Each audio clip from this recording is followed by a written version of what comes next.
Hello everyone. ये आपके सामने एनसीईआरटी का पहला प्रश्न है और इसको हम आपके सामने सॉल्व करेंगे। और सही तरीका से सॉल्व करने का तरीका क्या है, तो आप इस क्लास में बने रहिए। और एनसीईआरटी का प्रश्न यानी कि एग्जाम में आने वाला प्रश्न है। वैसे विद्यार्थी जो 2025 में एग्जाम देंगे, भाई एवं बहनों जो भी हैं, तो अपने इस चैनल को सब्सक्राइब कर लेंगे और इसी तरह से आपके पास क्वेश्चन मिलते रहेंगे। चलिए देखते हैं। कहता है 135 और 225 का एचसीएफ ज्ञात करने के लिए यूक्लिड विभाजन एल्गोरिदम का प्रयोग कीजिए। कहता है एचसीएफ ज्ञात करना है, लेकिन यूक्लिड विभाजन एल्गोरिदम का प्रयोग करके ज्ञात करना है। तो आप इस क्लास में बने रहिएगा, तभी आपको पूरा दिमाग में सेट होगा कि कैसे आपको ज्ञात करना है। तो सबसे पहले हम इसमें लिखेंगे हल। एकदम एग्जाम कॉपी में किस तरह से बनाना है उस तरह से देखते चलना है। सबसे पहले लिखेंगे हल, और इसमें पहले देखेंगे कि बड़ा कौन है और छोटा कौन है। तो 225 बड़ा और 135 छोटा है। तो a बराबर, जो बड़ा है उसको मान लो a, तो a हो गया 225, और जो छोटा है उसको मान लो b, तो b हो गया 135। अब लिखेंगे यूक्लिड विभाजन एल्गोरिदम से, यानी कि यूक्लिड विभाजन एल्गोरिदम से। तो लिखेंगे यूक्लिड यूक्लिड विभाजन विभाजन एल्गोरिदम से। तो यूक्लिड विभाजन एल्गोरिदम का फॉर्मूला सभी भाइयों को याद होंगे कि a बराबर बी क्यू प्लस आर, जहाँ की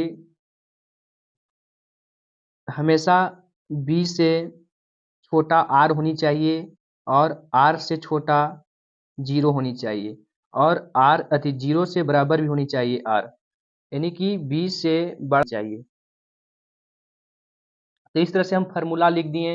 अब इसमें देखेंगे कि a बराबर कितना बताया गया है और b बराबर कितना बताया गया है। तो स्टेप स्टेप फर्स्ट में लिखेंगे a बराबर आपको बताया गया है 225। कितना बताया गया है? 225। तो a बराबर आपको बताया गया है 225 और b बराबर बताया गया है 135। ये आपको प्रश्न में ही दिया हुआ है। तो a बराबर 225 और b बराबर 135। आप कितना से लगाएंगे कि r बराबर 0 आना चाहिए, क्योंकि r बराबर 0 आएगा तभी आपका एचसीएफ पता चलेगा, यानी कि पता हो पाएगा। तो इसमें सबसे पहले हम 1 से लगाते हैं। तो 1 से लगाएंगे तो आपका r बराबर आएगा 90। तो अभी तक भी r बराबर 0 नहीं आया है।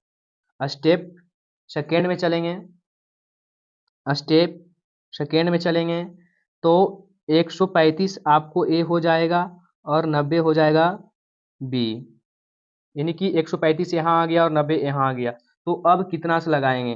तो अभी भी देखेंगे, अगर भाग विधि से बना सकते हैं भी तो इसको और बेहतर समझ में आएगा, लेकिन अब समय बहुत कम है, इसलिए यही विधि से आप अगर नहीं समझ में आ रहा है तो इस प्रश्न को इतना बार बना लीजिए कि आपको याद हो जाए। तो 90 को हम एक बार पढ़ेंगे तो 90 आएगा, और 135 में से 90 माइनस करेंगे, घटाएंगे, तो आपके पास आएंगे 45। कितना आएंगे? 45। तो बताइए अभी तक भी r बराबर 0 नहीं आया है। हम लोग के r बराबर 0 लाना है, तभी तो पता चलेगा कि एचसीएफ कितना आया। तो आगे देखते हैं स्टेप थ्री में स्टेप थ्री में स्टेप थ्री में 90 जो है से आपका यहाँ आ गया, a बराबर 90 हो गया और 45 b बराबर हो गया। अब देखेंगे कि 45 दूना 90 होता है, 45 दूना 90। तो आपका r बराबर 0 आ गया, यानी कि r बराबर कितना आ गया दोस्तों? तो 0 आ गया।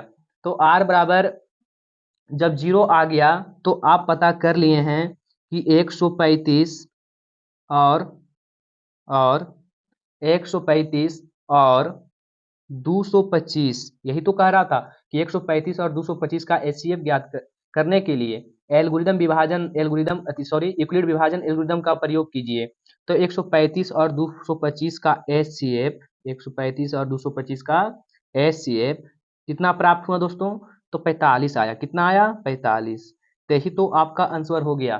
तो इस तरह से आप एग्जाम बोर्ड में बनाएंगे तो आपके हाथ में 2 मार्क्स यानी कि 2 नंबर का आता है एग्जाम में, इस तरह से।